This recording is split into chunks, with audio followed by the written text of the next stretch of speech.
Right now at 5, a semi crash causes a 9-year-old to go to the hospital in Ottawa County, Oklahoma.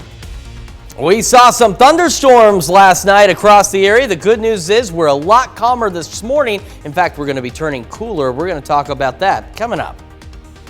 And authorities in Ottawa County, Oklahoma respond to a possible explosive device. The 4 states' most watched news starts now. Good morning and welcome to the KOAM Morning News. It's 5 a.m. I'm Tanya Bach. I'm Chris Warner. So, man, it stormed last night. Yeah, it did. I don't know how many people noticed that. We even had that tornado warning in northeast Oklahoma. Now, the good news is, so far I've been checking the reports, no tornado reports from that. The worst of this severe weather has really stayed off to our south and east. But, yeah, we got a little rough rumblers last night. And it's a reminder that while it's unusual, it's not impossible for us to see severe weather in the 4 states in January. I'm reminded back in, I think it was January of 2008, there was a tornado outbreak that missed our area just to the east. I mean, we're talking Springfield and Points East. So it's unusual, but it isn't rare. We're kind of in severe weather season all year round, but we have our peak, of course, during the spring season. Taking a quick look, we had some fog to contend with on the drive in, but as you can see, things are starting to clear up out there, which is good, but still some patchy fog. Skywatch Storm Tracker is considerably quieter this morning, and here's a look at some of the storm reports. So the blue marks are where we saw some hail reports, and the green is where we saw some wind reports, and the biggest one was down there by Adair in Mayes County, where the automated weather station reported a wind gust of just over 81 miles an hour yesterday. And as mentioned, the bulk of this activity has now moved off to our south and east, where they're dealing with still tornado watches, severe thunderstorm warnings, and even a tornado warning still out there this morning. 58 in Joplin right now, with southwest breeze at 14, gusting to 24, and the temperatures will begin to drop. So take a look off to the northwest. Already down to 49 in the 8th Center, 50 in Iola, 55 Chatopa, and as you move southeast, we're still mild. Got another little cool front coming through. It's going to have our temperatures go down through the day. For your morning drive, we got a green light. We're looking good. We'll be partly cloudy throughout the morning, maybe even some extra sunshine in there. And as you see, temperatures begin to fall, and they will continue to do so as we head through the evening. Clouds increase as well, but at least for the drive, we're looking all right. Now, we're going to hit a technical high of 59, which is about where we are right now. And then temperatures, again, will continue to drop through the day. So the warmest we'll see this afternoon is about 48. And as we head into tonight, not looking too bad, but colder. Still above normal, but colder than what we've seen. Down to 32 for our overnight low with some partly cloudy skies. We're going to remain cool as we head through the rest of the week. And I say this, we're still above average, believe it or not, for most of the days in the forecast here. But it's a lot colder than what we've been kind of spoiled with the last few days. 45 tomorrow, 47 Thursday. We're back up to 56 Friday, and then we may see a stray shower or two on Saturday, and temperatures fall back down into the 40s for Sunday and Monday of next week. And as you can see, overnight lows do follow suit. They get a little closer to normal, but we're still not bad considering that we're getting through the first and entering into the second week of January. It's not bad whatsoever out there, so. And a lot calmer today. Yeah, and I know it was pretty stormy last night, but the temperatures yesterday were just amazing. That, and that's one of those things, folks around here, you know, when it's January 2nd and we're in the 70s, yeah. It's a little muggy outside, a little breezy. You know something's up, something's coming up, and it certainly did. But again, thankfully, we managed to luck out last night. No significant severe weather in our area, but it did get a little spooky for some folks last night. All right, thanks, Chris. Well, unless Missouri Governor Mike Parson grants clemency, Amber McLaughlin will become the first openly transgender woman executed in the United States. She's scheduled to die by lethal injection on Tuesday for killing a former girlfriend in 2003. McLaughlin's attorney, Larry Comp, said there are no court appeals pending.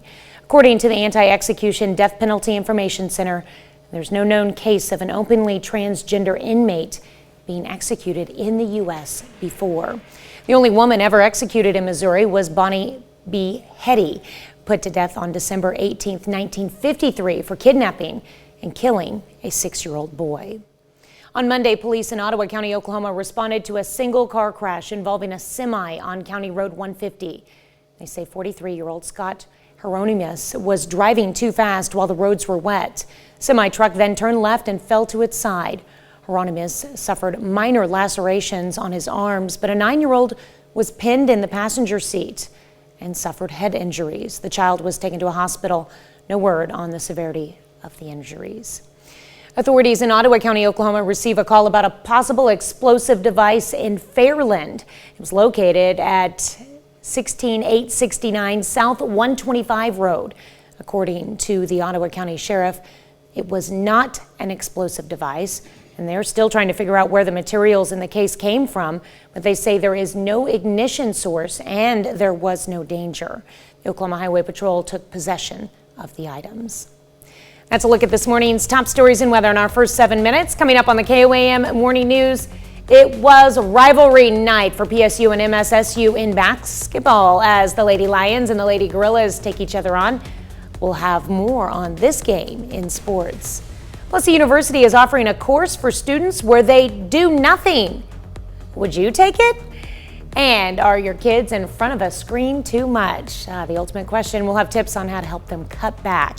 You're watching the KOAM Morning News. More real news in the morning.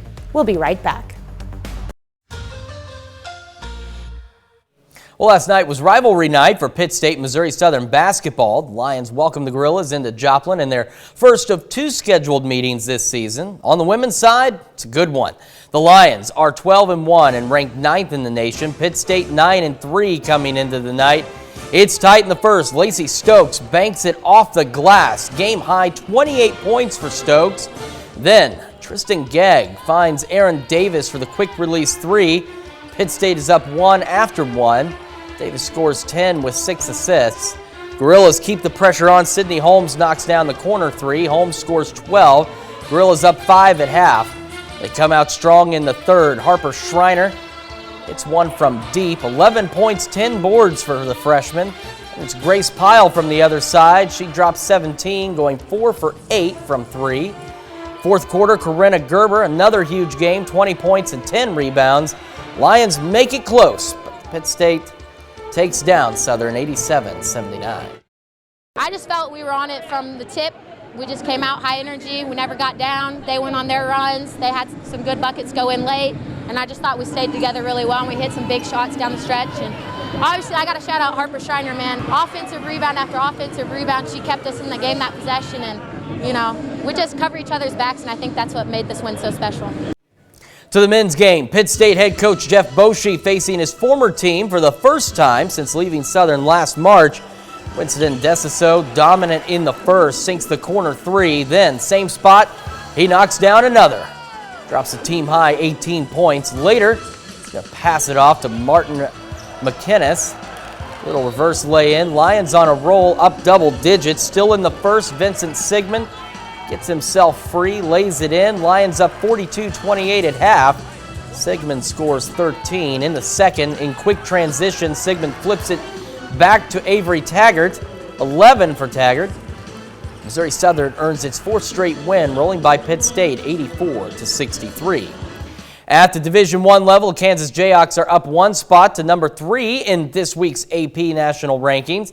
Kansas is 12-1 this season after winning their Big 12 opener over Oklahoma State on Saturday. Missouri Tigers are in the national rankings for the first time this season, sitting at 20 in this week's poll. Mizzou is 12-1 and has beaten 16th-ranked Illinois and 19th-ranked Kentucky in their last 2 games. Carl Junction girls come out of the holiday break with a 9-1 overall record, ranked 4th in Missouri's Class 5 state rankings. Last night, CJ hitting the floor for the first time in 2023 on the road against McDonald County. Early on for the Bulldogs, Chloe Burke knocks down the corner 3. CJ leads, but the night was about Carl Junction's Destiny Berge. Steals here, straight to the rim for 2, finishes with the left. Then second half, 3 from the far side. And then a bit later, another from about that same spot. And this one here is a career milestone for Destiny Berge. With that basket, she tops 2,000 career points for Carl Junction. Pittsburgh State commit finishes the night with 25 points. History for Destiny Berge. Everyone in the building knew it too. And Carl Junction beats McDonald County 77-38. After that, the boys hit the floor. Carl Junction aiming to sweep the night. It was a closer game, but CJ gets it done 52-43. Kansas City Chiefs beat the Denver Broncos 27-24 on Sunday to get to 13-3 overall this season. For the Chiefs, it's their 15th consecutive win over Denver. On Sunday's game, Patrick Mahomes threw for 328 yards and 3 touchdowns, topping 5,000 passing yards on the season. But once again, the story of the game was running back Jerick McKinnon. He had 52 receiving yards and a pair of touchdowns, giving him 8 total touchdowns in the last 5 games. It's just a blessing, first of all. But, you know, I couldn't have done any of that without my teammates. You know, O-line, man, they're blocking on a whole nother level right now. Pat on a whole nother level right now. Passed for 5,000 tonight, so that's another achievement for him. And then, you know, the guys on the perimeter, man. When you got guys who complement each other like that, you know, you got Kelsey, Juju, MVS, you know, all those guys, Sky, you know, it makes it easy. So, you know, Pat is, you know, he's making his choice right now. Chiefs are scheduled to wrap up the regular season this weekend against the Raiders. The game was scheduled for Sunday, but the NFL has flexed the game to Saturday with kickoff at 3:30. Former Pitt State offensive lineman Zick Thomas has a new home. Thomas has been drafted by the Seattle Sea Dragons with the 75th overall pick in the XFL supplemental draft. Thomas was a captain and a 2-time All-MIAA selection for the Gorillas, playing from 2016 to 2020. Still to come, beachgoers in Australia witness a tragic helicopter crash unfold. And we got another check of that cooler forecast when the KOAM Morning News returns. Topping Health Watch this morning, you may want to make hydration your New Year's resolution. A new study suggests staying hydrated may slow down aging and decrease risk of disease. The study analyzed serum sodium data from thousands of people over several years. Higher serum sodium levels can indicate someone is less hydrated, and participants who had higher sodium levels had an increased chance of developing chronic diseases and showing signs of aging than those with lower levels of sodium. The study says more research into the exact link between hydration and aging is needed, but it cannot hurt for women to drink the recommended 9 glasses of water a day and 12 for men. I can't remember when I've met that. The rise of technology has made it easier than ever for kids to spend hours in front of a screen. A doctor from Cleveland Clinic has some advice for parents to deal with cutting back on screen time. Dr. Noah Schwartz says to set specific times where phones are not allowed, such as an hour before bed or during dinner. The TV should not be on as a background noise. And if no one's watching, Schwartz suggests turning it off so children don't think that it's always a good time to watch something. Biggest key, he says, is for parents to be a role model for their kids. If you're always on your phone, they will want to be as well. That's a look at some of today's top health stories. You're watching the KOAM Morning News. Well, we've got a mild start for us across the 4 states today, but temperatures are going to fall through the afternoon. We'll tell you how cool it's going to get and take a look at our week ahead when the KOAM Morning News returns. We've got a mild start to our day today, but temperatures are going to begin to fall as we head through the morning hours. Skywatch Storm Tracker is considerably quieter than it was yesterday. However, these blue dots are hail reports that were received, and the green dots that you see are some stronger wind reports, and the biggest one was down just outside of Adair from an automated station in Mays County, reporting a wind gust with yesterday's storms over 80 miles an hour. All of that activity now moving off to our east, where they're still dealing with tornado watches. They've been dealing with tornado warnings, severe thunderstorm warnings as the morning has gone on. Thankfully, we missed out on the worst of the severe weather. Now, don't get me wrong, it got pretty spooky for a bit. I stayed up a little bit later, keep an eye on things at home, but thankfully, we lucked out on our end. It didn't get as bad as it could have been.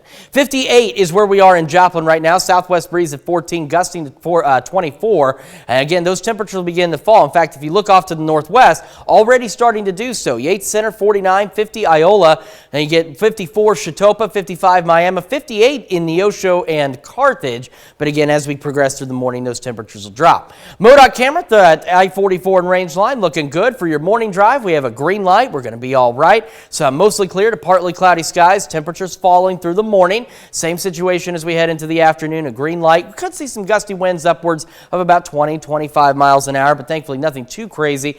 Mostly cloudy skies and temperatures will continue to fall. So we're hitting a technical high of 59. We hit that about an hour or so ago, and then again temperatures will drop. So the warmest temperature we'll get to experience through the day, that when we're actually out and active, is going to be about 48. We'll be mostly cloudy, have some partly cloudy skies as we head into this evening, back down to 32 for a low. But as you look at the 7-day forecast, yeah, it's a lot colder than what we had seen the last few days, but we're still above average, and we're looking a lot calmer this week, save Saturday, where we could see a stray shower or two.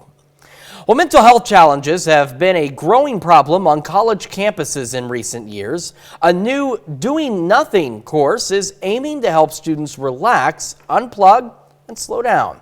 Aaron Mabin has the story. I have spread my dreams under your feet.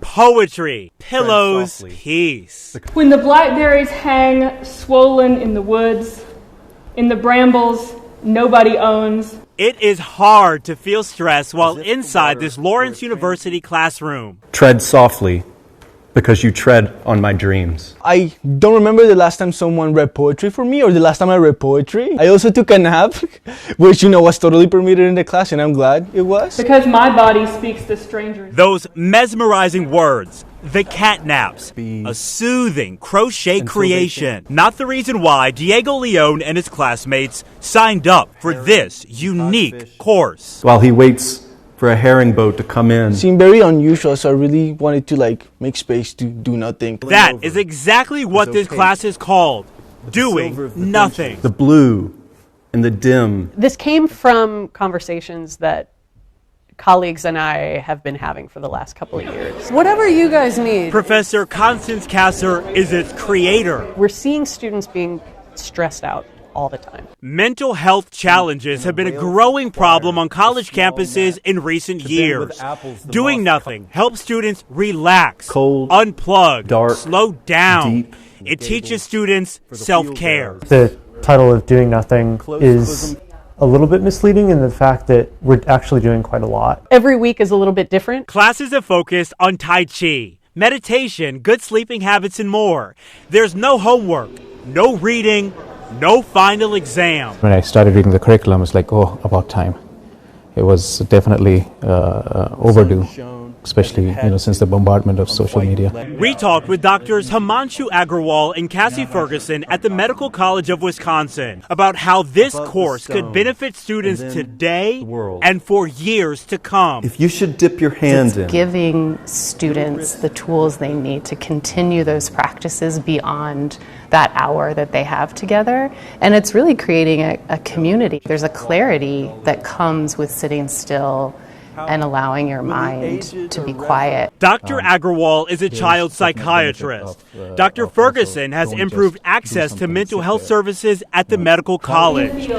Both know the power of mindfulness. I think it allows us to be present for other people in a way that we're not typically able to. On this day, students brought blankets, leaving behind worries and one other thing. Our phones are a no, big no in the class because we're always using them. Derived from the rocky breath. Lessons from a 1-hour weekly course. It's taught me to make space for things. It's taught me to He stood up in the water. Understand that mindfulness is important. That hopefully last. When we're rested, when we are happy, we make a better impact on the people around us. Distant deeps or skies. Long after the semester ends.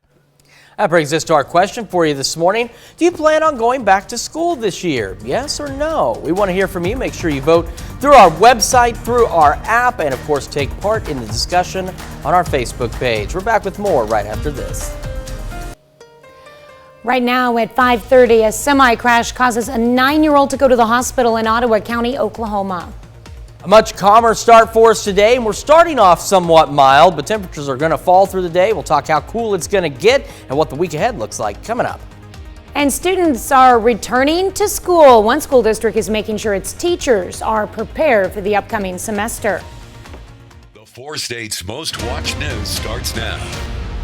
Good morning and welcome to the KOAM Morning News. It's 5:29. I'm Tanya Buck. I'm Chris Warner. So it is a much calmer day for us today, much calmer start to the day as well. Some of us starting off fairly mild, but we also have some cooler conditions out there as well. 7th and Range line, we're looking pretty good so far, and we had some fog to contend with, but as you can see, that's starting to clear up. Skywatch Storm Tracker a lot quieter this morning as well, but we do have some storm reports from last night. Those blue dots are some hail reports, and the green dots are wind reports, and the biggest one of note is in Mays County down there where an automated station reported a wind gust of more than 80 miles an hour. Bulk of this activity now moving off to our south and east where they're still dealing with tornado watches, tornado warnings, and severe thunderstorm warnings. But here at home, we are mild in some places, cool in others. 58 in Joplin right now. Southwest breeze at 14 is gusting to 24. Off to the northwest, again, we can see the cool air starting to creep in. 49 Yates Center, 50 Neodesha and Iola, 51 Parsons, up to 55 Miami, 58 Neosho, Carthage, and Lamar. MoDOT camera, I-44 and Range line looking pretty good. Got a green light for your morning drive, and temperatures will fall, but we're otherwise all right. Same with your drive home. Be mostly cloudy as temperatures continue to slowly drop through the day. So technical high of 59 early this morning. Otherwise, we're going to be in the 40s for the majority of our day with partly to mostly cloudy skies. And tonight we drop back down to a cold 32 degrees compared to what we've seen lately with partly cloudy skies. We stay above normal this week, in the 40s tomorrow and Thursday, up to 56 Friday, maybe a stray shower or two on Saturday, back down to 43 next Sunday, and then back up to 49 by next Monday. So all in all, not a bad way to get the new year going across the 4 states. Yeah, no kidding. And after last night, this is much better than what we saw, and it's going to be a lot calmer, which is good news. But we could see some wind gusts today pushing maybe 20, 25 miles an hour, so just be aware of that. All right. Can't complain about that. Not at all. All right. Thanks, Chris. Well, unless Missouri Governor Mike Parson grants clemency, Amber McLaughlin will become the first openly transgender woman executed in the United States. She is scheduled to die by lethal injection Tuesday for killing a former girlfriend in 2003. McLaughlin's attorney, Larry Comp, said there are no court appeals pending. According to the Anti-Execution Death Penalty Information Center, there's no known case of an openly transgender inmate being executed in the U.S. before. The only woman ever executed in Missouri was Bonnie B. Hetty, put to death on December 18, 1953, for kidnapping and killing a 6-year-old boy. On Monday, police in Ottawa County, Oklahoma, responded to a single car crash involving a semi on County Road 150. They say 43-year-old Scott Hieronymus was driving too fast while the roads were wet. The semi-truck then turned left and fell to its side. Hieronymus suffered minor lacerations on his arms, but a 9-year-old was pinned in the passenger seat and suffered head injuries. The child was taken to a hospital. No word on the severity of the injuries. Authorities in Ottawa County, Oklahoma, received a call about a possible explosive device in Fairland. This was located at 16869 South 125 Road. According to the Ottawa County Sheriff, it was not an explosive device. They're still trying to figure out where the materials in the case came from, but they say there is no ignition source and there was no danger. Oklahoma Highway Patrol took possession of the items. Local school district is making sure its teachers are prepared for the upcoming semester. KOAM's Shagun Bamadeli was at McDonald County and has more. As students of McDonald County prepare to come back to school, McDonald County teachers and staffs kick off the new year with a 2-day training. We are kicking off the new year with some professional development. We have some new programs, some new curriculum resources that are being offered, and we want to make sure that our teachers have all the resources they need to help our students be successful in the classroom. With the new semester comes a new curriculum, one which will help students be more proficient in reading.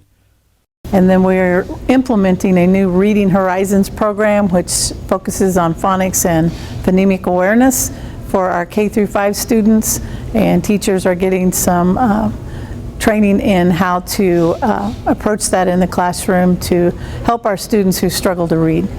School teachers say in order to ensure success for both students and teachers in the new upcoming semester, trainings like this are key and vital.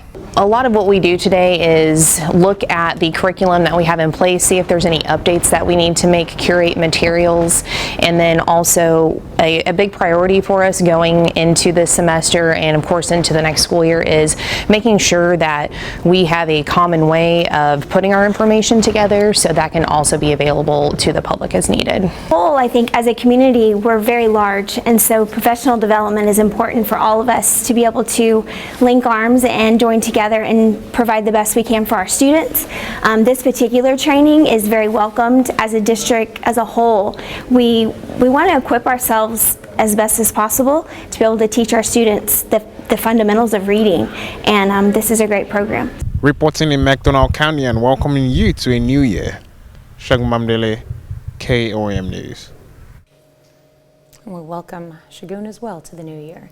All right, McDonald County students go back to class on Wednesday. Well, this morning we're discussing school in 2023. Poetry, pillows, peace. It's hard to feel stress while inside this Lawrence University classroom. Those mesmerizing words, the catnaps, a soothing crochet creation, not the reason why students signed up for this unique course. Well, that is exactly what this class is called, doing nothing. Mental health challenges have been a growing problem on college campuses in recent years, and doing nothing helps students relax, unplug, slow down. It teaches students self-care. Classes have focused on Tai Chi, meditation, good sleeping habits, and more. There's no homework, no reading, no final exam. That brings us to our question for you this morning. Are you planning on going back to school this year? Yes or no? So far, 33% of you say that you are, 67% of you say that you are not. Make sure you vote through our website and, of course, through our app, and take part in the discussion on our Facebook page. Takes me back to kindergarten when they required naps. Now, Kindergartners didn't appreciate it. They didn't appreciate they certainly don't, but they are absolutely necessary. Now, when I was in kindergarten, Joplin at the time had half days. You either had an AM or a PM kindergarten. Yes, but you still had a nap during that half day. I don't remember us taking a nap, but it's possible. I think it was just a break for the teacher. It might have been a much needed break. Yeah, yeah. For sure. All right, thanks, Chris. That's a look at our top news stories. Coming up this half hour in the KOAM Morning News, Edgar Allan Poe gets an origin story in an upcoming Netflix film. Plus, former Pope Benedict passes away at the age of 95. We'll have the latest. You're watching the KOAM Morning News. More real news in the morning. We'll be right back. Topping World Watch, in Australia, 4 people have died and 3 others are in critical condition after 2 helicopters collided mid-air. Accident happened just outside of the popular SeaWorld theme park on the Gold Coast. Helena Humphrey reports. Beachgoers enjoying Australia's Gold Coast saw a horrific crash unfold Monday. 2 helicopters collided mid-air close to a busy amusement park, crowded with families visiting during their summer vacation. So at about 2 p.m. today, police and emergency services were called to a 2 helicopter mid-air collision just opposite SeaWorld in the Broadwater. Police and emergency services and multiple members of the public attended the critical incident. Authorities say initial information indicates one of the helicopters had been taking off and the other landing when they hit, sending one plummeting to the beach below. Just heard this loud bang and just pieces, shrapnel flying everywhere. People on jet skis and in boats rushed to the scene before first responders could reach the sandbank. The shock setting in for one family who'd taken an earlier flight. And then we were just getting inundated with phone calls going, "Where are you? Are you okay? Are you on the helicopter?" And we're like, "What? What's going on?" At least one aircraft is marked SeaWorld Helicopters, a separate company from the theme park. They say they're cooperating with investigators to understand how a New Year helicopter ride ended in tragedy. Helena Humphrey, CBS News, London. So awful to see, and at a time when the Gold Coast region is currently in its peak tourist season as well. The death toll rising from the attack on a Mexican prison. According to Mexican authorities on Monday, 17 people have been killed as a result of the incident. 10 of the dead are said to be prison guards. Gunmen arriving at the prison in Ciudad Juarez early Sunday in armored vehicles and began firing on the entrance and inside dormitories. The operation is said to have been designed to free the leader of a local gang. 25 inmates escaped during the raid. North Korean leader Kim Jong-un is ordered what is being called the exponential expansion of his country's nuclear arsenal. Kim has also ordered the development of a more powerful intercontinental ballistic missile. The North's leader has repeatedly vowed to boost both the quality and quantity of his weaponry to cope with what he calls U.S. hostility. Last month, North Korea claimed to have performed key tests that are needed for the development of a new strategic weapon. Kim's statements are consistent with the broad direction of his nuclear program. He has said he believes the West is intent on isolating and stifling his country, so he needs to beef up its military muscle. Well, the Vatican estimates 65,000 people filed past the body of Pope Benedict on Monday as he lied in state. The former pontiff died Saturday at the age of 95. He will be laid to rest on Thursday. Chris Livesay has the latest from the Vatican. People hoping to say a final goodbye to Pope Benedict XVI poured into St. Peter's Square throughout the day, waiting for the chance to walk past his body lying in state. He was a great pope. He was a marvelous pope. Before the crowds arrived, Benedict's closest aides prayed over him in a monastery at the Vatican. Some touched his hands wrapped in rosary beads. A silent procession in the still dark morning hours took the Pope Emeritus to St. Peter's Basilica. The basilica's archpriest blessed his body with holy water and incense before the doors opened to the public. Pope Benedict will lie in state for 2 more days before his funeral here at the Vatican. On Monday, the Vatican has confirmed he will be buried alongside other popes in the grotto beneath the basilica. Benedict became pope in 2005 and was known for his strict interpretation of Catholic Church doctrine. Despite his failures, he was the first pope to meet with victims of sex abuse and to publicly apologize. He was also the first pope to resign in 6 centuries, recognizing, he said, his incapacity to fulfill his ministry due to the strain of old age. Pope Francis championed Benedict's bravery to abdicate his power. He will preside over the funeral of his predecessor on Thursday. Chris Livesay, CBS News, Rome. Vatican says the funeral will be what Benedict wanted, simple. They expect about 60,000 people will attend, filling St. Peter's Square. A 2,300-year-old relic is back home in Egypt. A sarcophagus lid weighing more than half a ton has been sent from the United States to Cairo. It's known as the green sarcophagus due to green face depicted on it. The sarcophagus is one of the biggest, which is why only its lid was looted and smuggled out of Egypt a few years ago. It was recovered in the U.S. with the help of U.S. authorities. The investigation was part of a larger effort that has seen more than 29,000 ancient pieces returned to Egypt over the past decade. That's a look at some of your biggest headlines from around the world.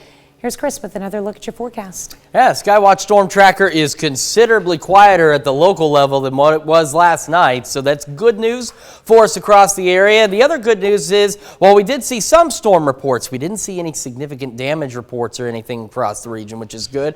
These 2 blue dots here are hail reports. The green dots are wind reports, and as we've been mentioning this morning, down in Mayes County, an automated station there reported a wind gust with that storm last night of over 80 miles an hour, and that is the storm that went tornado warned for a little bit last night as well, as it rolled on off into the northeast and eventually made it up here to Joplin, but was not as severe by the time it got up here. Now out to our east, they've got this massive line of showers and thunderstorms. They've had tornado warnings, severe thunderstorm warnings, and they've got this tornado watch to deal with this morning as well. So they're still dealing with it out there.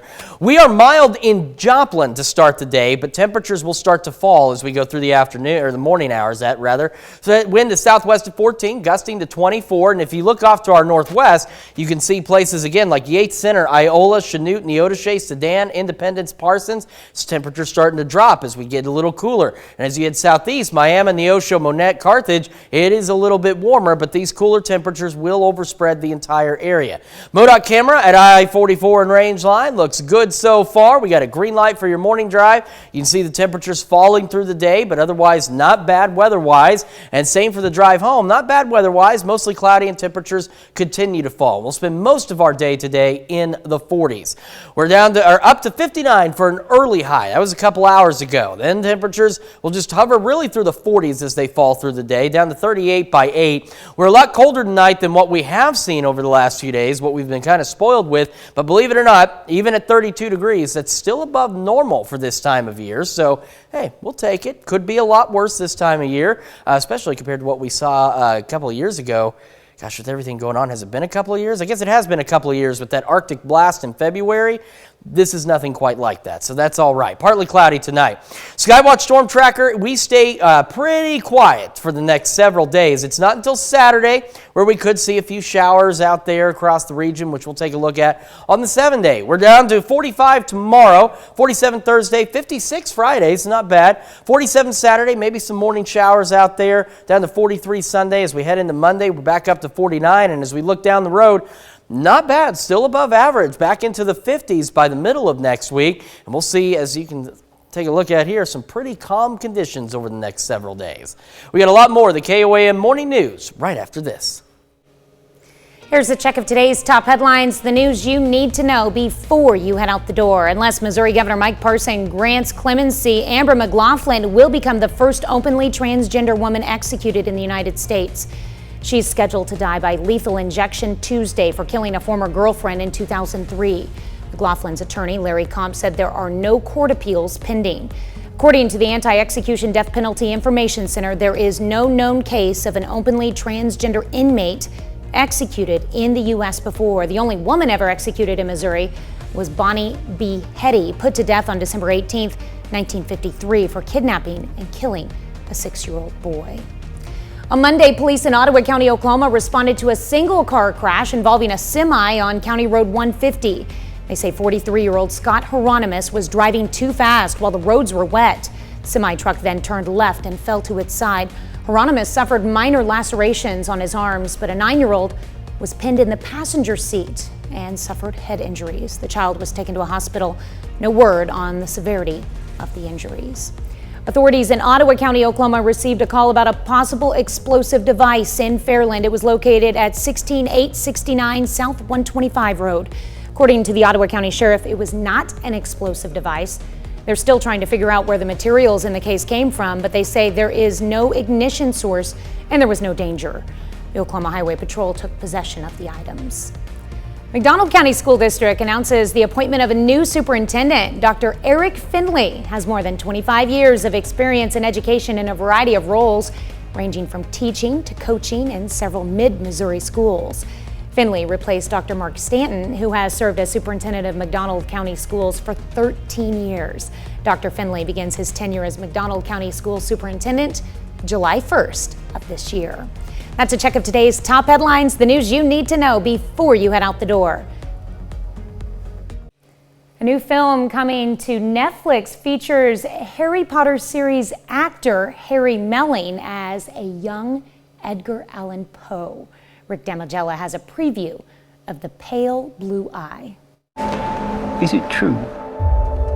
You once elicited a confession with nothing more than a piercing look. With enough patience, the suspect will often interrogate himself. Christian Bale and Harry Melling star in the historical murder mystery The Pale Blue Eye. I'm afraid that's not the end of it. His heart was carved from his chest. Particularly with this film, you know, the era, obviously, but it's very much about, look, in the absence of reason and more knowledge, people can turn to quite unexpected sources of comfort. And the fact that this is a Poe origin story. Poe needed to discreetly infiltrate the condenser. Harry Melling portrays a young Edgar Allan Poe. It was a wonderful opportunity to investigate who was the man before, you know, the Poe that we all think we know. The dead haunt us because we love them too little. The very real winter weather plays a crucial role in the film. I think the only way to tell an Edgar Allan Poe origin story, or a film that feels gothic in any sense, is to shoot in these kind of unforgiving, inhospitable locations. It was terribly difficult to make, but we all were serving the story of this young Edgar Allan Poe. You can kind of feel the cold within the frame. It's just harsh, it's blues, it's whites, it's the breath is coming off our mouths. It really sort of feeds into the world. So I'm, in a strange way, quite glad it was as cold as it was, because it really added something, I think, to their survival in the 1830s. We are closer. It's only a matter of time. In Hollywood, I'm Rick Damagella. I'm so watching that.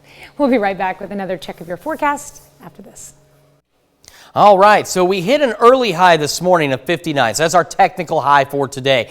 But temperatures are going to drop through the day. And for some of us, those temperatures are already dropping. We'll be in the 40s for the majority of the day. So when we actually get out and get active today, we're really going to see a real high of about 48 degrees. But again, technically, we hit that high, maybe 3 o'clock in the morning. We'll have partly to mostly cloudy skies for the day. And as you can see, temperatures gradually drop. The good news is we're not talking like when we saw the snow a couple of weeks ago where temperatures plummeted. This is a slow drop. We're down to 38 by 8 o'clock, and as we head into tonight, this is cold, but we're still above normal. It's just cold compared to what we've been spoiled with the last few days as we drop back down to 32 for an overnight low under partly cloudy skies. And again, we have a cool week ahead of us, but still not bad, all things considered. 45 tomorrow, up to 47 Thursday, back up to 56 on Friday, and then by Saturday morning, we could see a few stray showers out there, nothing too crazy. 47 cools us off to 43 Sunday, and then up to 49 by next Monday. As you can see, other than those showers Saturday, got a pretty calm week ahead of us. Could see some wind gusts today, maybe 20, 25 miles an hour. Overnight lows hovering at or slightly below freezing, say Friday night. We're a little warmer during the day, so we're a little warmer in the evening. But otherwise, again, not too bad considering where we are. We got a lot more of the KOAM Morning News up next. Right now at 6, time is winding down as the state of Missouri prepares to carry out a historic execution against a transgender woman. We've got a mild start for some of us this morning, a lot calmer for all of us, but temperatures are going to be dropping through the day. We'll talk about how cold it's going to get coming up. And authorities in Ottawa County, Oklahoma respond to a call about a possible explosive device in Fairland. The 4 states' most watched news starts now. Good morning and welcome to the KOAM Morning News. I'm Tanya Bach. I'm Chris Warner. Just after 6 o'clock on this Tuesday morning across the area.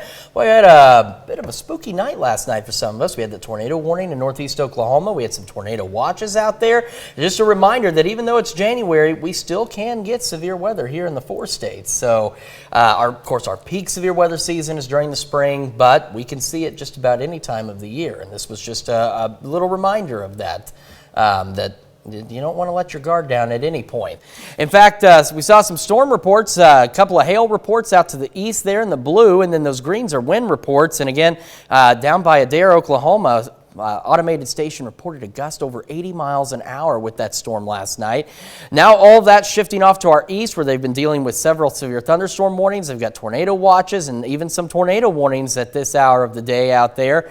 Here at home, as you can see, temperatures beginning to drop in Joplin. We're down to 55 now. Southwest breeze at 14, gusting to 24 out there. And across the region, we're cooler off to the northwest, 46 Yates Center, 48 Chanute Parsons, 50 Chitopa, 52 Miami. And the cool air hasn't reached all of us yet. So we're still 55 Nevada, Lamar, Carthage, and 57 in Neosho, but everybody will get in on some cooler temperatures. MoDOT camera at I-44 and Rangeline looks good so far. Green light for your morning drive as we're going to stay in the 50s and then down into the 40s as temperatures drop. But from the weather side of things, not bad. Same for the drive home, mostly cloudy, and temperatures will continue to fall throughout the day. So we hit a technical high of about 59. That was about 2, 3 o'clock this morning. Otherwise, while we're enjoying the day, we're going to see the warmest temperature about 48. Temperatures will slowly fall throughout the day.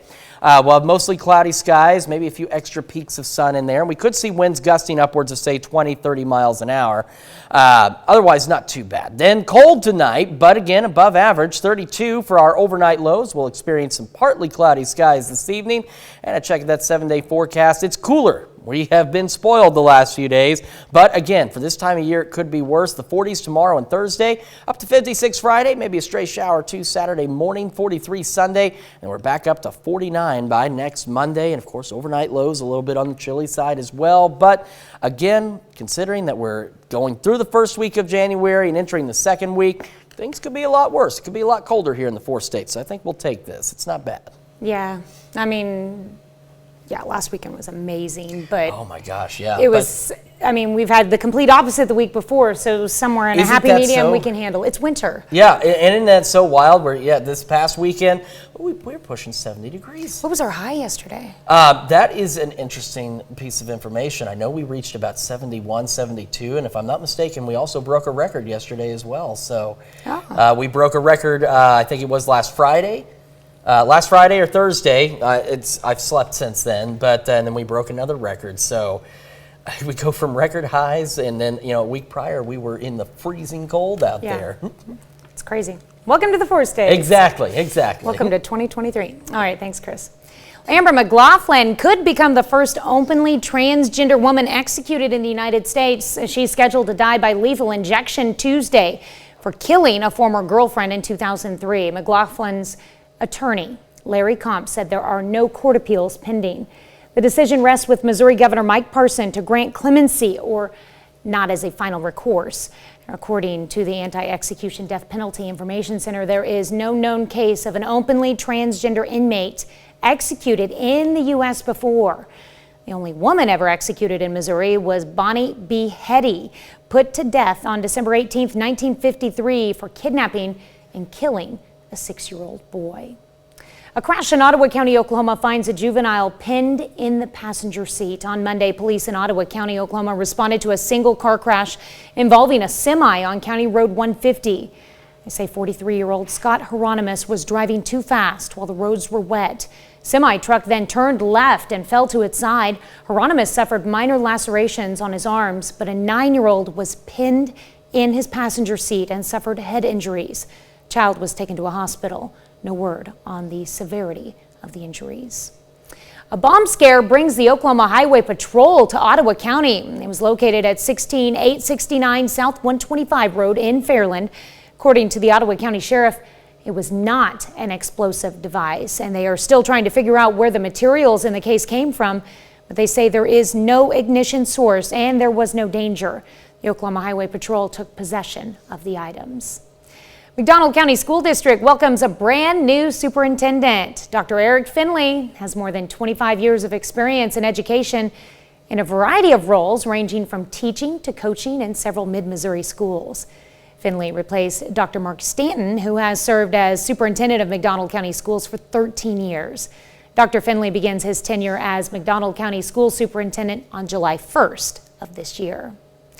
Well, incoming Kansas Attorney General Chris Kobach has been slapped with a $30,000 fine. It comes from the Federal Elections Commission. The fine is due to a non-monetary donation Kobach received from an organization called We Build the Wall during his unsuccessful 2020 Senate campaign. That donation came in the form of a group renting its 295,000 person email list to him for $2,000, which is well below the normal rate.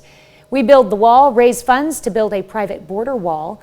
Steve Bannon-linked group has faced allegations of fraud, and one man has been convicted of defrauding donors in connection with the group. 2 more have pleaded guilty in federal court. Bannon was also indicted, but former President Trump pardoned him.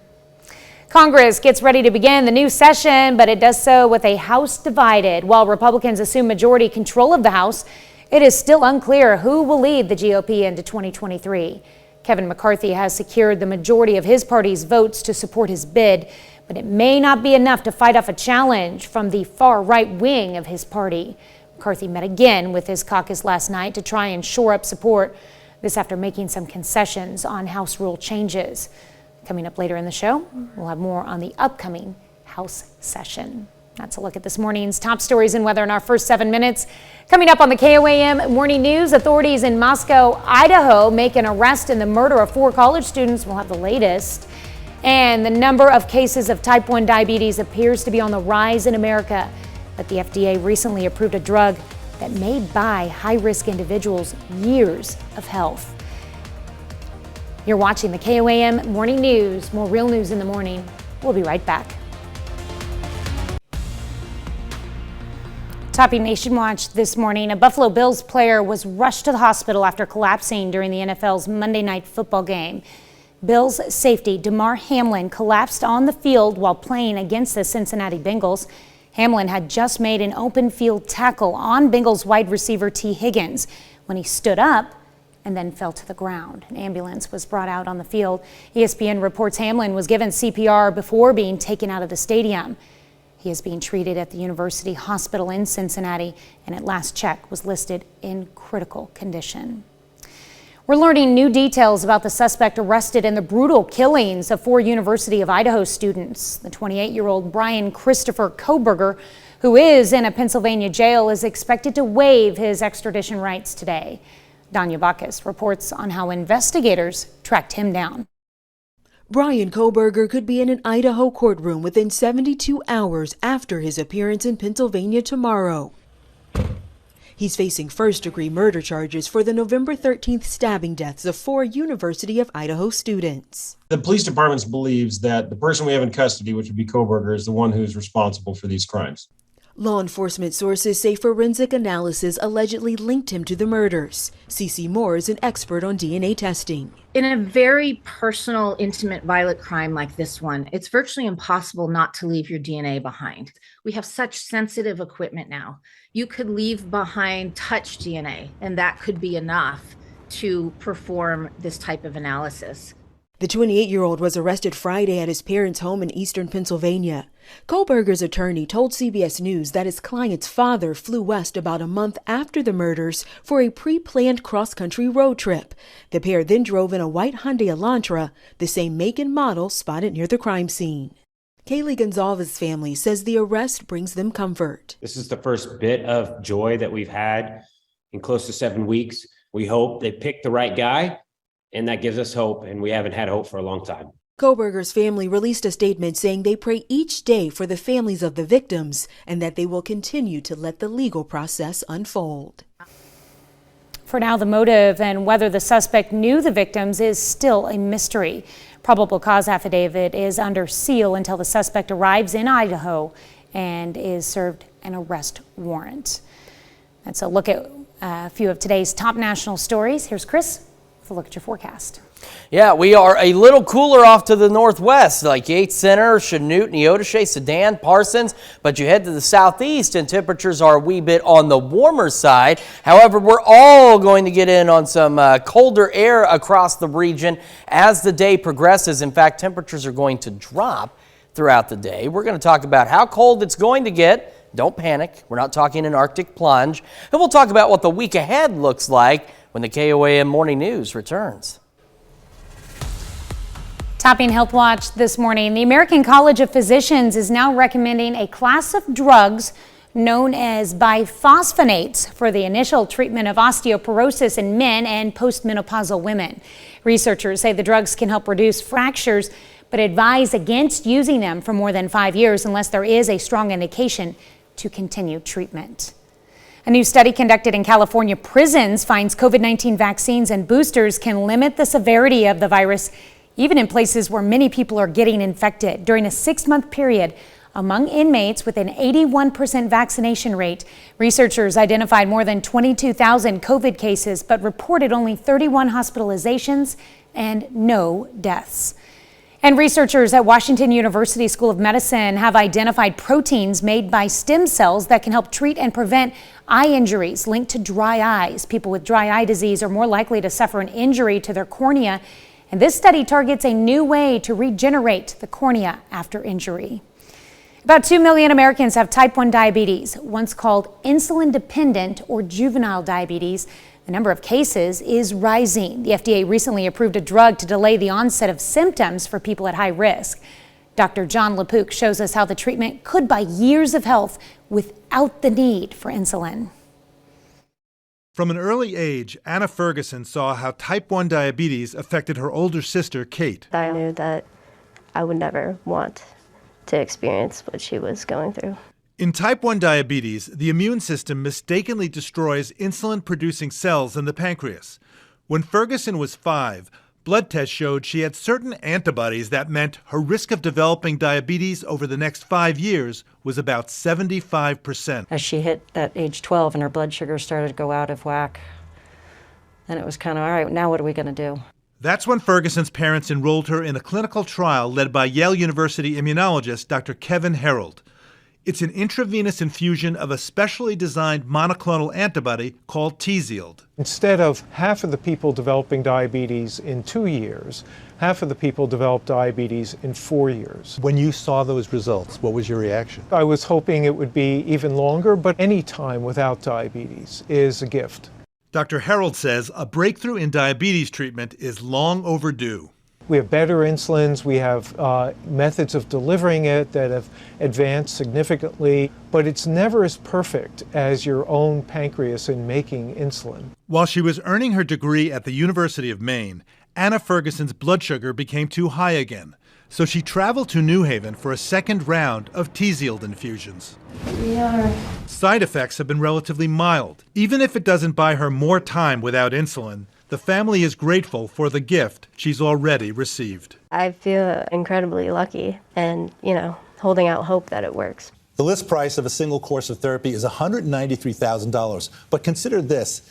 People with diabetes spend an average of nearly $10,000 a year on related medical expenses. Although a one-time treatment is expensive, Tzield could be a cost-saving treatment over the lifetime of young people like Anna. Dr. John LaPook, CBS News, New York. There's hope the same preventative approach could one day be used for other autoimmune diseases like rheumatoid arthritis, psoriasis, or MS. That's a look at some of today's top health stories. You're watching the KOAM Morning News. We got a calmer start for us today, and some of us started off a bit milder, but temperatures will drop as we go through the morning. We're at 55 in Joplin, southwest breeze at 14 is gusting upwards of 24 degrees.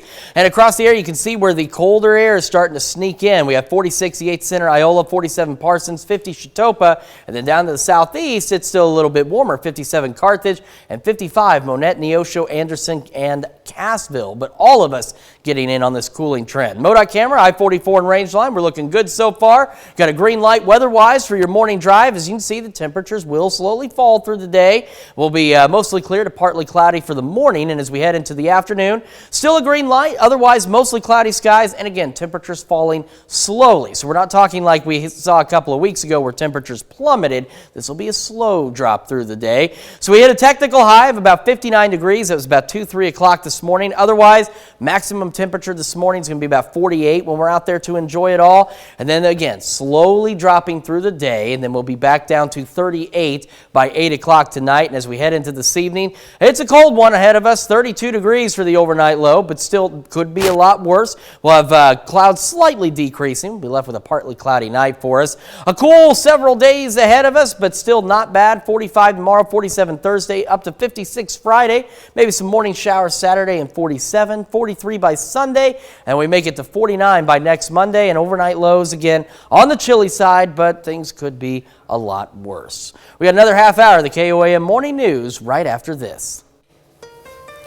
Right now at 6:30, time is winding down as the state of Missouri prepares to carry out a historic execution against a transgender woman.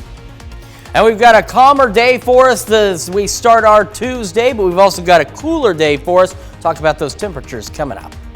Authorities in Ottawa County, Oklahoma respond to a call about a possible explosive device in Fairland. The 4 states' most watched news starts now. Good morning and welcome to the KOAM Morning News. It's now 6:20, almost 6:29. I'm Tanya Bach. I'm Chris Warner. So again, a much calmer start for us across the region today. Skywatch Storm Tracker also a lot quieter than what it was last night, as you can see. Nothing really out there, and that's good for us today. It does show us this, though. We saw some storm reports. Those 2 blue dots are hail reports, and the green dots are wind reports. And as we've been mentioning this morning, the one in Mayes County is the impressive one near Adair. An automated station there reported a wind gust of over 80 miles an hour with that storm that rolled through last night.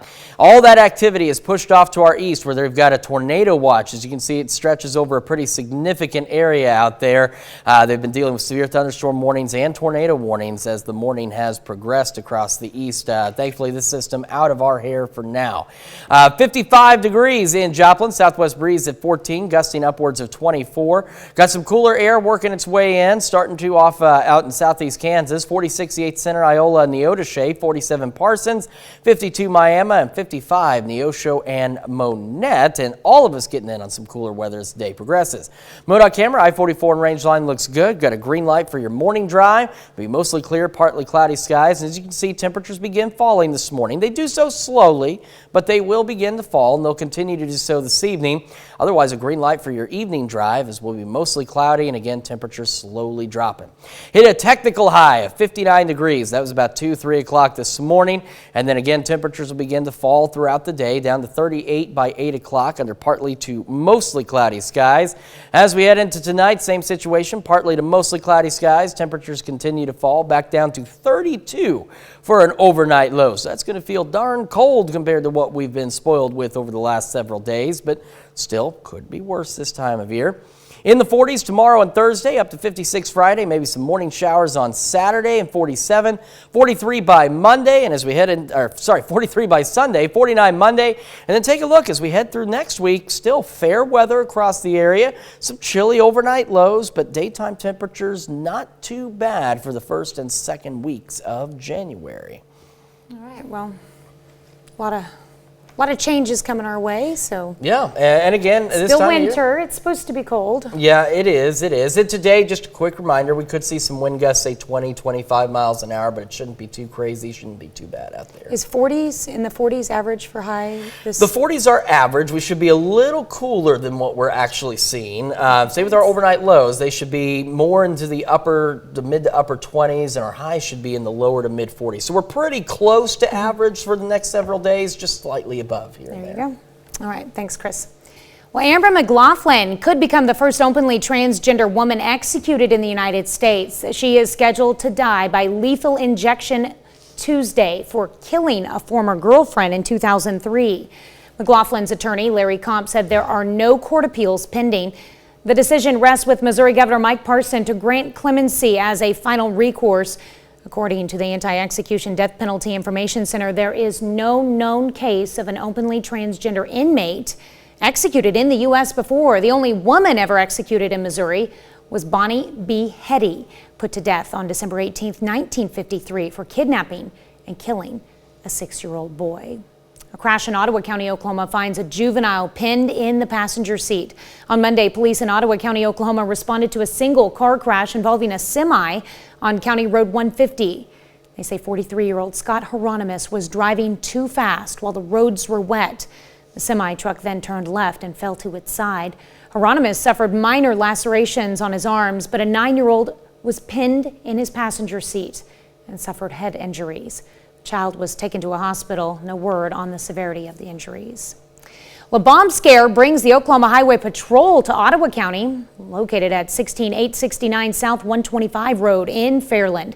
According to the Ottawa County Sheriff, it was not an explosive device. They are still trying to figure out where the materials in the case came from, but they say there is no ignition source and there was no danger. The Oklahoma Highway Patrol took possession of the items. McDonald County School District welcomes a brand new superintendent. Dr. Eric Finley has more than 25 years of experience in education in a variety of roles ranging from teaching to coaching in several mid-Missouri schools. Finley replaced Dr. Mark Stanton, who has served as superintendent of McDonald County Schools for 13 years. Dr. Finley begins his tenure as McDonald County Schools superintendent on July 1st of this year. Well, the new Congress is set to begin today with a divided Republican caucus taking control of the House. But at this point, it's unclear who will become the next House Speaker. While GOP leader Kevin McCarthy has secured the majority of his party members' votes to support his bid, it may not be enough for him to win the speakership. Some hard-right Republicans who oppose McCarthy have vowed to fight it out in hopes of another choice.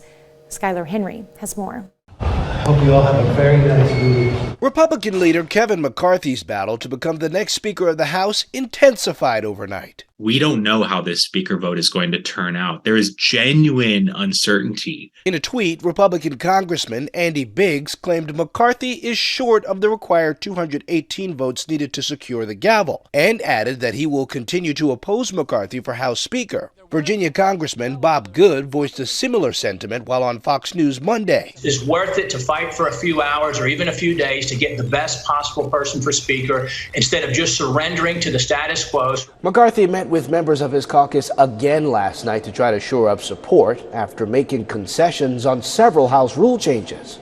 Those changes include the ability of any 5 members of the majority party to initiate a vote to remove the Speaker. He also promised to establish select committees to investigate President Biden's COVID and border policies, and to reviews of the FBI and DOJ's investigations into former President Trump and the January 6th riots. He's given them everything they're asking for, and our friends in the Freedom Caucus, they need to take the win because it's good for the country. Incoming House Democratic leader Hakeem Jeffries, who described the situation on the Republican side as chaos when asked by CBS News, would not commit to working with centrist Republicans to get McCarthy the extra votes he may need. Skyler Henry, CBS News, Capitol Hill. Later today, we will see members cast their votes out loud in the House chamber for Speaker, and they do not have to pick a current House lawmaker. In fact, President Biden and former President Trump have received protest votes previously. Meanwhile, the new Senate also begins today with Democrats retaining their majority. That's a look at our top news stories coming up this half hour in the KOAM Morning News. If you're feeling lucky, the Mega Millions lottery just hit its 4th largest jackpot, and the next drawing is tonight. At your forecasts, but for now we've got those spring temperatures. More real news in the morning. We'll be right back. In Consumer Watch this morning, the Federal Aviation Administration says it has fixed a computer issue that caused flight delays in Florida yesterday. Those delays cascaded to other major airports. There were more than 7,000 flight delays around the U.S. yesterday, and that's according to FlightAware. Sam Bankman-Fried, founder of cryptocurrency exchange FTX, is expected to plead not guilty at his Manhattan arraignment today. That's according to a Reuters report. Bankman-Fried faces multiple charges, including fraud and money laundering, after FTX filed for bankruptcy back in November. Bankman-Fried was arrested last month in the Bahamas and later extradited to the U.S. He posted a $250 million bond and has been under house arrest at his parents' California home. Tonight, lucky players could have a shot at winning what's now the 4th largest jackpot in Mega Millions history. The prize sits at $785 million with a cash option of $395 million. The jackpot has topped $1 billion 3 times, with the latest $1 billion winning ticket drawn last July. Well, inflation has hit all parts of the economy, with the evidence right there in your grocery bill. For one item, however, there is one factor that's having a big effect. Avian flu is hitting farms hard, with the CDC estimating nearly 58 million commercial and backyard birds affected in the past year across the country. One example of the virus's impact is in Washington state. Brady Wakayama takes a look. 1 egg.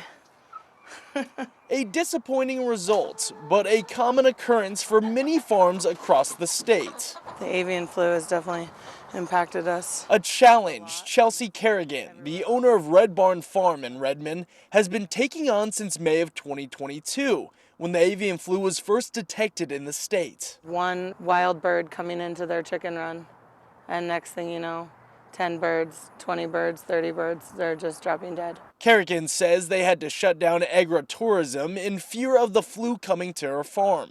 She's also tried to cover their runs as much as possible, so wild birds wouldn't come in. We also do health checks on them. On top of the avian flu having its impact, she believes the unpredictable seasonal changes have also been a leading cause to her chickens struggling to lay eggs. 18 eggs some days, when we were usually getting, 15 to 18 dozen this time last year. She says the lack of production and an increase in costs for chicken feed and cartons has led her to increase her own prices. Any more coffee? Which one nearby breakfast staple has already been dealing with for months with their own supplier. Outrageous, as you've seen at the grocery stores, that you're paying a lot more for your eggs and all your breakfast products. Ann Harris, the manager of Redmond Family Pancake House, says in her 30 years of working at the restaurant, she's never seen eggs cost this much. She estimates her suppliers have increased prices for eggs by about 60%. But Harris says that's just the price of doing business,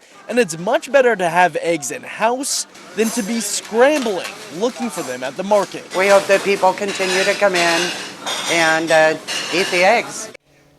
Washington state wildlife officials say as of mid-December, there were more than 90 confirmed positive cases of avian flu across the state. They were no different here in the 4 states. As of this morning, 18 eggs at Walmart in Joplin will cost you $8.44, while in Pittsburgh, the same will cost you $7.56. Ouch. Coming up when KOAM switches over to Fox 14, we've got 5 tips for saving money on groceries, not just eggs. That's it for Consumer Watch. Here's Chris with another look at your forecast. And we're taking a quick look. My ODOT camera at I-44 and Range Line looking pretty good so far, but we're going to be a little bit cooler today. Same at 7th and Range Line. We look pretty decent out there. Skywatch Storm Tracker is quite clear across the area, but all that storm that we saw yesterday moved on out of here. 55 Joplin, southwest breeze at 14. We're gusting upwards of 24 out there. Cooler air making its way in from northwest to southeast. 40-68 Center, 48 in Chanute, 50 Miami, 55 Neosho, 54 Monette. That cool air will overspread the area. We'll take a look at how cool it's going to be today when we come back. But first, it's almost time to celebrate the new year by celebrating some birthdays and anniversaries. But why don't we go ahead and take a trip to the Big Apple and see what's happening on CBS Morning.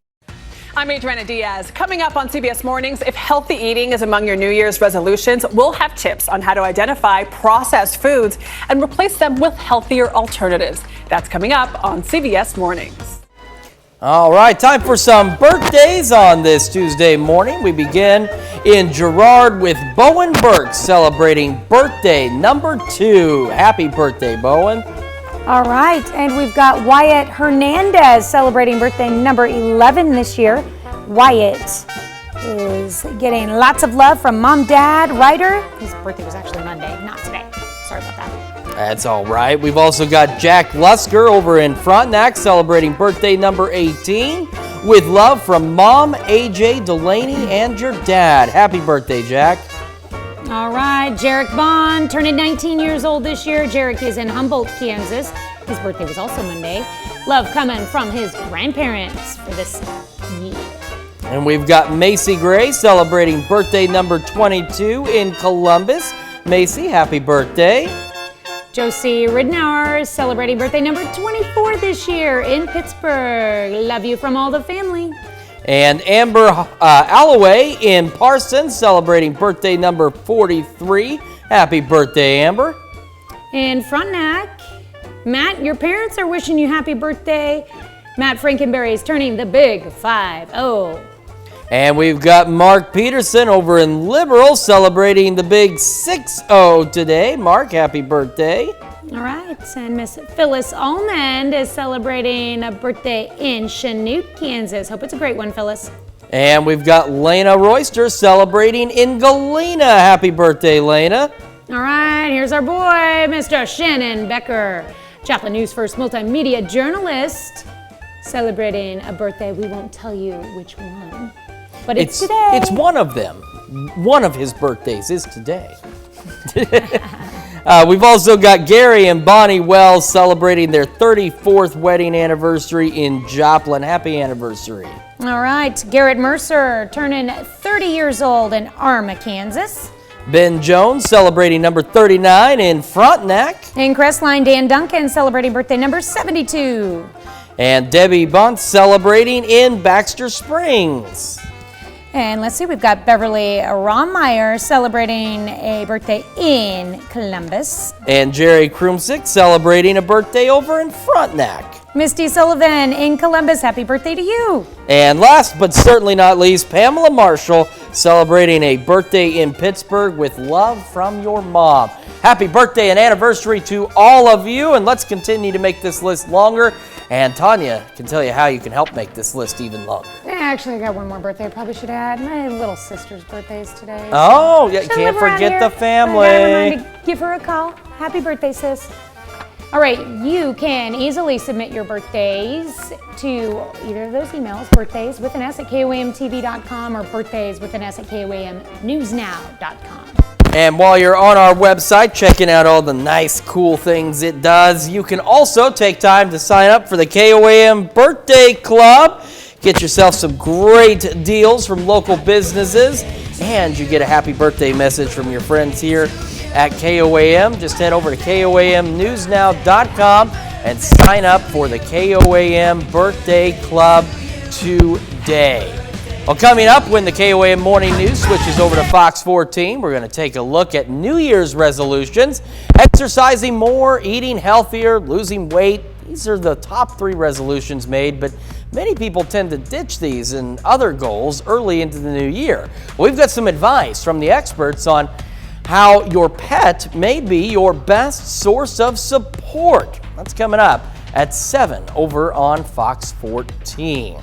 We've got a much quieter start for us today. Skywatch Storm Tracker is calm compared to yesterday evening. It does show us this, couple of hail reports out there. Those blue dots and the green dots are some wind reports. And again, the biggest one of note is down in Mayes County near Adair, reporting a wind gust of more than 80 miles an hour with yesterday's storm that rolled through there, which also did generate a tornado warning, but thankfully no tornado reports in our area.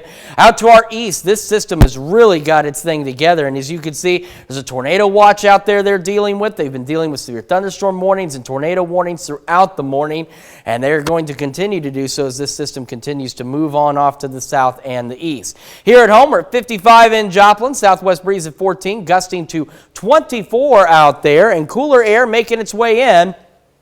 We have 46 Yates Center, 45 in Iola, 47 Parsons, 49 in Chautauqua. We're up to 55 in Neosho, 54 Monette, 56 in Carthage. But again, all of us will progressively get in on these cooler temperatures through the day. MoDOT camera, I-44 and range line looks pretty darn good so far. We got a green light for your morning drive. So it'll be partly cloudy, mostly clear. And as you can see, temperature drop slowly through the morning, and same with the afternoon and the evening. It's a slow drop, but they will begin to progressively go down. Mostly cloudy and a green light for your drive home. Now, we hit a technical high of about 59 degrees at about 3 o'clock this morning. Outside of that, temperatures again will gradually drop through the day down to 38 by 8 o'clock under partly to mostly cloudy skies. As we head into this evening, we drop back down to a cold 32 degrees, but still above average. Could be a lot colder, but just really cold compared to what we've been blessed with the last few days. And we'll start to see some mostly cloudy skies transition into partly cloudy skies as the night progresses. All right, 45 tomorrow, 47 on Thursday, decent weather both days. 56 Friday, mostly cloudy, maybe a stray shower or two Saturday morning, 47. Down to 43 on Sunday, and then up to 49 by next Monday. And of course, our overnight lows get a little bit on the chilly side as well. But otherwise, aside from maybe a few shower chances on the first half of Saturday, we've got pretty good weather ahead of us for the next several days. We got a lot more of the KOAM Morning News right after this. We take this time to honor today's four-state hero, William Roberts. Gunnerman Roberts served in the Navy from 1963 to 1967. He served in Vietnam with the USS Orange King.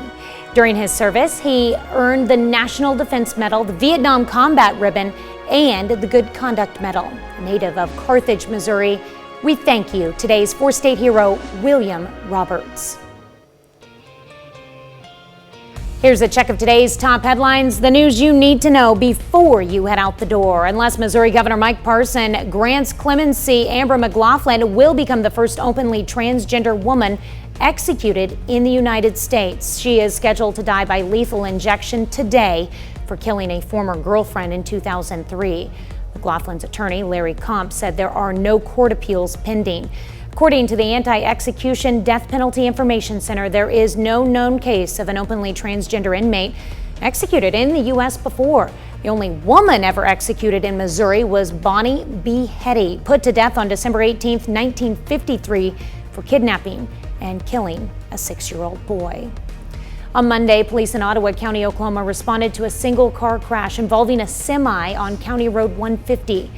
They say 43-year-old Scott Hieronymus was driving too fast while the roads were wet. Semi-truck then turned left and fell to its side.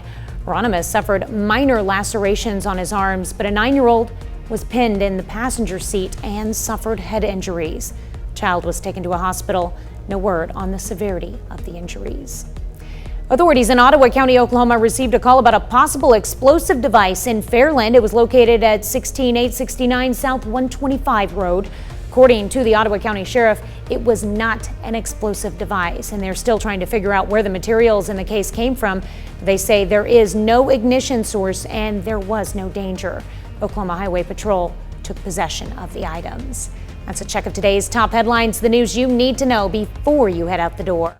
All right, we hit an early high of 59 degrees. Otherwise, temperatures will be falling throughout the morning.